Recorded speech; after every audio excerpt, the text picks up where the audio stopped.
Have you heard of Google Lens?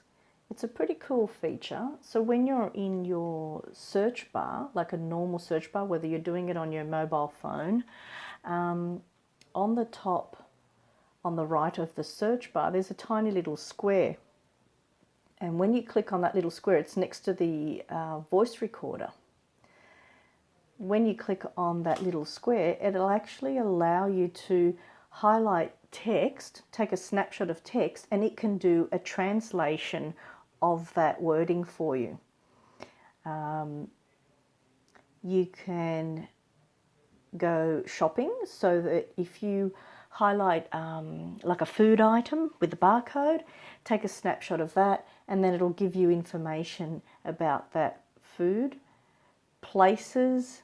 I did this with, I was searching for, there was a plant that I didn't know what it was, so I took a snapshot of that plant using the Google Lens and using the, I think I used the search feature on it, and then it came up and gave me information about that item.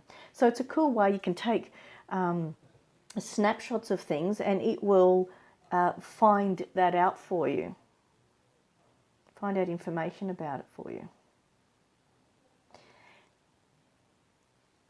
There is another place, I think, if on your phone, if you have a collection of Google apps, a whole bunch of Google apps, like Google Chrome, your YouTube, your photos, you can add also Lens directly from there, in case you don't see it through your search bar. I thought that would be a useful little, cute little tip, something to have a little play with. My name's Analia Pisani from AZ Solutions. Thank you for listening.